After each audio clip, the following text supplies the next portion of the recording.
స్తోత్రమేసయ్య. ప్రియమైన దేవుని బిడ్డలారా, క్రీస్తు నామములో మీ అందరికీ సమాధానం కలుగును గాక. ఆమేన్. ప్రతిదినము దేవుని వాగ్దానం అనే ఆత్మీయ చక్కటి కార్యక్రమంలో మిమ్మల్ని ప్రేమపూర్వకంగా ఆహ్వానిస్తున్నాను. దేవుని బిడ్డలారా, ఎలా ఉన్నారు? బాగున్నారా? దేని లేచారా? ప్రార్థన చేసుకున్నారా? వాక్యాన్ని కాసేపైనా మీరు చదువుకున్నారా? ప్రభు మిమ్మల్ని బలపరిచారని నేను అడుగుతున్నాను.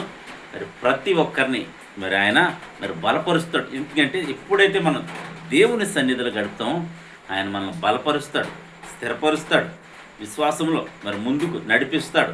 నీకు ఆలోచన చెప్పి నువ్వు ఏ విధంగా నడుచుకోవాలో ఆయన నడిపిస్తాడు అని నీకు తెలియచేస్తూ ప్రతిదినము దేవుని వాగ్దానాన్ని ఆత్మీయ చక్కటి కార్యక్రమంలో వాగ్దానాన్ని చదువుతున్నాను.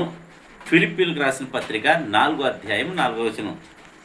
ఎల్లప్పుడూ ప్రభువునందు ఆనందించుడి, మరలా చెబుదును ఆనందించుడి. దేవునికి స్తోత్రం.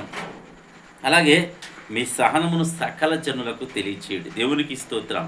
మరి ఇక్కడ చక్కటి వాగ్దానం ద్వారా ఈ 4వ వచనంలో చెప్తూ ఎల్లప్పుడూ ప్రభునందు ఆనందించాలట. మరలా చెబుతును, మరలా ఆనందించండి. మరి దేవుడు చెప్తున్నాడు. పౌలు గారి ద్వారా ఇంకేమంటాడంటే, మన సహనం అంటే సహనం ఎప్పుడు కావాలి మనకి? శ్రమ కలిగినప్పుడు, ఇబ్బందులు కలిగినప్పుడు, వ్యాధులు కలిగినప్పుడు, అలాగే రకరకాలైన పరిస్థితులు ఎదురైనప్పుడు మనకి ఏం కావాలట?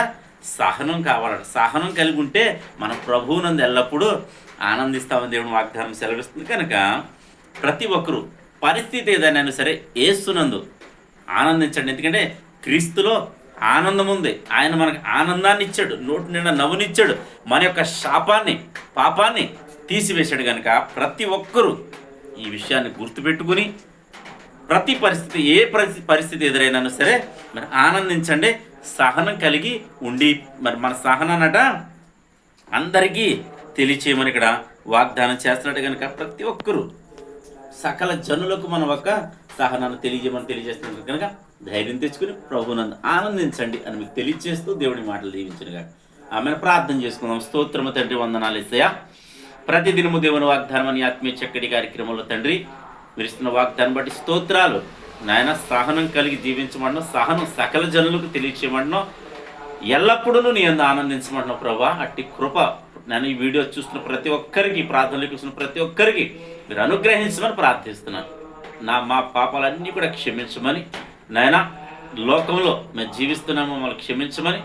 లోక భారమంతా మేము మోస్తున్నామో క్షమించమని ప్రభు. భారమంతా నీ మీద వేసి తేలిగ్గా ఉండమంటున్నాం. తేలిగ్గా నీ మీద భారం వేసినప్పుడే మేము ఎల్లప్పుడూ ఆనందించేవారుగా ఉంటామని తెలియచేస్తున్నావు. కనుక అట్టి కృప మా అందరికీ అనుగ్రహించమని, రోగులు ఎవరైనా ఉంటే స్వస్థపరచమని, యవనస్తులకు చక్కటి సంబంధాలు అనుగ్రహించమని, ఉద్యోగాలు లేని బిడ్డలకు ఉద్యోగాలు, చదువుకుని చిన్న బిడ్డలకు చూడమని, ఫీజులు కట్టే కృప తల్లిదండ్రులకు దయచేయండి.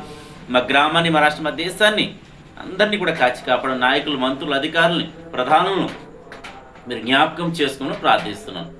పారిశుద్ధ్య కార్మికులు మొదలు ఉన్నతమైన అధికారుల వరకు నీకు రక్షణ, నీకు కాపుదల ఉంచమని, అలాగే ప్రయాణికులందరినీ కూడా వారి గమ్యానికి చేర్చమని, క్షేమకరమైన ప్రయాణాలు దయచేయమని, ఈ దినం ఎవరైతే మ్యారేజ్ డే బర్త్డే జరిపిన బిడ్డలందరికీ క్షేమాన్ని, సమాధానాన్ని, సంవత్సరం అంతా నీ దయకిరీటం ఉంచమని క్రీస్తు నామములో అడుగుతున్నాము తండ్రి. ఆమేన్. నేను నమ్ముతున్నాను ప్రియమైన బిడ్డలారా, ప్రభు మన అందరితో మాట్లాడగా మనం ఎల్లప్పుడూ ఆనందించేవారుగా ఉండాలని మీకు తెలియజేస్తూ, ఈ దినం ఎవరైతే మ్యారేజ్ డే బర్త్డే జరిపిన మీ అందరికీ క్రీస్తు నామములో మన యొక్క శుభాలు తెలియజేస్తున్నాను. దేవుడు నిన్ను కుటుంబాన్ని బహుగా దీవించును గాక. ఆమేన్.